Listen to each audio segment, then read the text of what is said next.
नमस्कार। प्रखर गूंज डेस्क किस्सों की पोटली में आप सभी का हार्दिक स्वागत है। मैं शाहना परवीन हाजिर हूँ आपके समक्ष एक नई बेहतरीन बेहद खूबसूरत रचना के साथ। सुनते हैं रचना। यह सुंदर लेख हमें भेजा है आदरणीय श्री सुधांशु पांडे निराला जी ने, उत्तर प्रदेश प्रयागराज से। निज भाषा उन्नति अहे, सब उन्नति को मूल। बिन निज भाषा ज्ञान के, मिटत ना हिय के सूल। आज भी हजारों वर्ष पुरानी भाषा हिंदी की लोकप्रियता में संदेह नहीं है। लगभग 43.63% भारतीय वर्तमान काल में भी हिंदी में एवं हिंदी का पठन पाठन कर रहे हैं। विदेशों में भी इसकी लोकप्रियता कम नहीं है। चीन की मंदारिन एवं अंग्रेजी के पश्चात सबसे ज्यादा बोली जाने वाली भाषा हिंदी ही है। हिंदी के समान सहज और भावों से परिपूर्ण कोई अन्य भाषा नहीं है। इस भाषा में रचित ग्रंथ उसी प्रकार है जैसे फूलों के भीतर पराग। आधुनिक दौर में अंग्रेजी सभ्यता का फैलता स्वरूप हिंदी के रास्ते में अवरोध बनता जा रहा है, जबकि हिंदी भाषी क्षेत्र में हिंदी का वैसा ही विस्तार होना चाहिए जैसा वर्तमान समय में अतिरिक्त भाषाओं का है। हम कितने मनीषी बुद्धिजीवी हैं, बोलना सीखते हैं हिंदी से और महत्व उस भाषा को देते हैं जिसका हमसे तो क्या हमारी जड़ों से दूर दूर तक नाता नहीं है। इस बुद्धिजीविता पर लोग गर्वित भी होते हैं। घर की चीजों की अवहेलना करके बाहरी चीजों का समादर करना अपने कुटुंब में अराजकता फैलाने जैसा है। भारत पर अनेक राजनैतिक व सांस्कृतिक अतिक्रमण हुए, इसके बावजूद भी मध्ययुगीन काव्य की रचना हुई।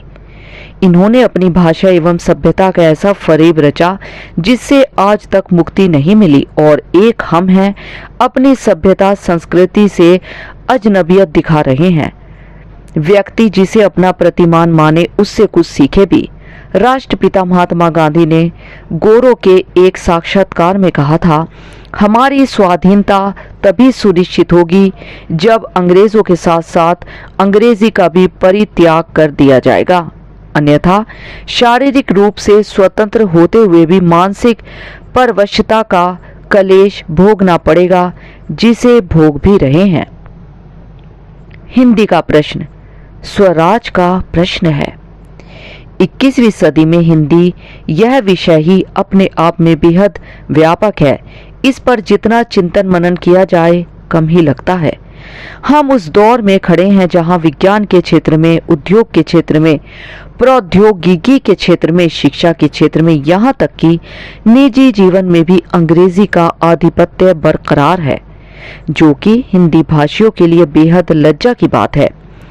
ऐसी स्थिति में हिंदी की स्थिति को उपयुक्त नहीं कह सकते। आज पॉप संगीत, नृत्य वाली जीवन शैली की धूम है। शहरों और हाईवे पर पिज्जा हट के एफसी श्रृंखलाएं हैं, जिसमें युवाओं का उभरती पीढ़ियों का चेहरा परिलक्षित होता है। वह मॉल आदि के जितने दीवाने हैं उससे अधिक जमाने से बेपरवाह। इसके अतिरिक्त पॉप राजनीति है। यह सभी वैश्वीकरण की नवीन सभ्यता के पाठशाला हैं, जिसके सूक्ष्म से सूक्ष्मतर कणों में परदेशी भाषा यानी कि अंग्रेजी चमकती आभा के साथ मंचासीन है। मैथिली शरण गुप्त जी के भाई कवि सियाराम शरण गुप्त ने अपने लेख अन्य भाषा से मुंह में लिखा था, यह बात गलत है कि पलासी की लड़ाई में थोड़े से गोरों ने हिंदुस्तान जीता। उस रोज उनकी जीत अवश्य हुई थी, परंतु वह जीत हिंदुस्तान की पराजय नहीं थी। जिस दिन जिस जगह निश्चित रूप से हमारी हार हुई उसका उल्लेख स्कूल के इतिहास में नहीं मिलता। इतिहास की यह बहुत बड़ी घटना बाह्य क्षेत्र में घटी थी, नहीं हुई। इसका मुख्य क्षेत्र हमारा मस्तिष्क और हृदय था।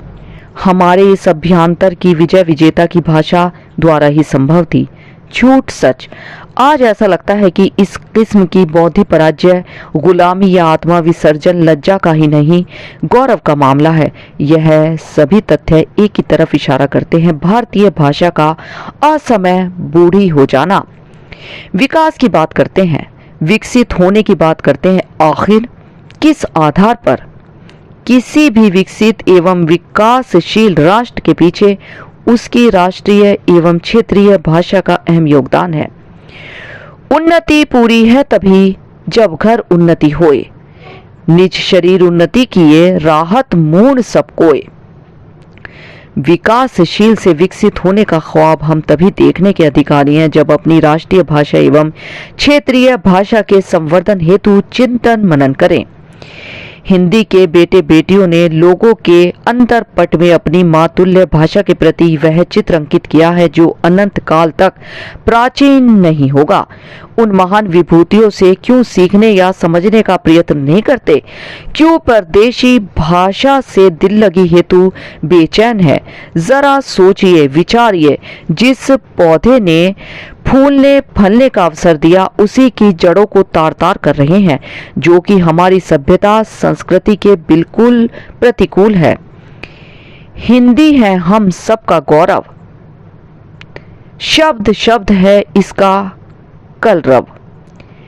ऐसा कहना भी गलत होगा। हिंदी एकाकीपन का जीवन जी रही है। एक तरफ जहां अंग्रेजी की दादागिरी है, वहीं हिंदी के शोध संस्थान, अनुसंधान पाठशाला भी कम नहीं है। यह सभी हिंदी की जर्जरता, शीर्णता अथक अनवरत प्रयास से दूर करने में प्रयत्नशील है। शिक्षा एवं राजनीति में हिंदी की जरूरत बढ़ी है। हिंदी प्रतिष्ठा और नए नए रोजगार दे रही है। हिंदीतर राज्यों एवं विदेशों में हिंदी सीखने की उत्सुकता बढ़ रही है। भारतीय नई शिक्षा नीति में भी मातृभाषा को प्राथमिकता दी गई है। यह सरकार द्वारा उठाया गया ऐतिहासिक एवं प्रशंसनीय कदम है। बस जरूरत है तकनीकी क्षेत्र में हिंदी के पदार्पण की, जो कि कुछ जगहों पर भी हो चुका है। इसमें भ्रम नहीं कि शिक्षा के बाजारीकरण में भारतीय भाषाएं जीर्ण शीर्ण हो गई हैं। फिर भी हिंदी में ऐसे अनुसंधान कार्य होने चाहिए जो नवीन तथ्यों को प्रकाश में लाएं, भाषा और साहित्य को समझ में इजाफा करें, हिंदी शिक्षण को समृद्ध करें और राष्ट्र के विकास में काम आए। जीवन के प्रत्येक क्षेत्र में भाषा को हल्के फुल्के ढंग से लेना गलत है। निज के विकास हेतु, राष्ट्र के विकास हेतु निज भाषा का संकुचित नहीं विस्तृत प्रभाव होना चाहिए, क्योंकि जातीय भाषा हमें अपनी जड़ों से जोड़ती है। इस उत्थान के लिए किसी एक को नहीं, सभी को प्रयासरत होना पड़ेगा, क्योंकि सबका साथ सबका विकास ही हिंदी को समृद्ध बनाने की क्षमता रखता है। भारत में सब भिन्न अति ताहि सो उत्पात, विविध देश मतहु विविध भाषा विविध लखात। उधार की भाषा का परित्याग कर निज की भाषा में सांस लेना ही वास्तविक राष्ट्र प्रेम एवं भाषा प्रेम है।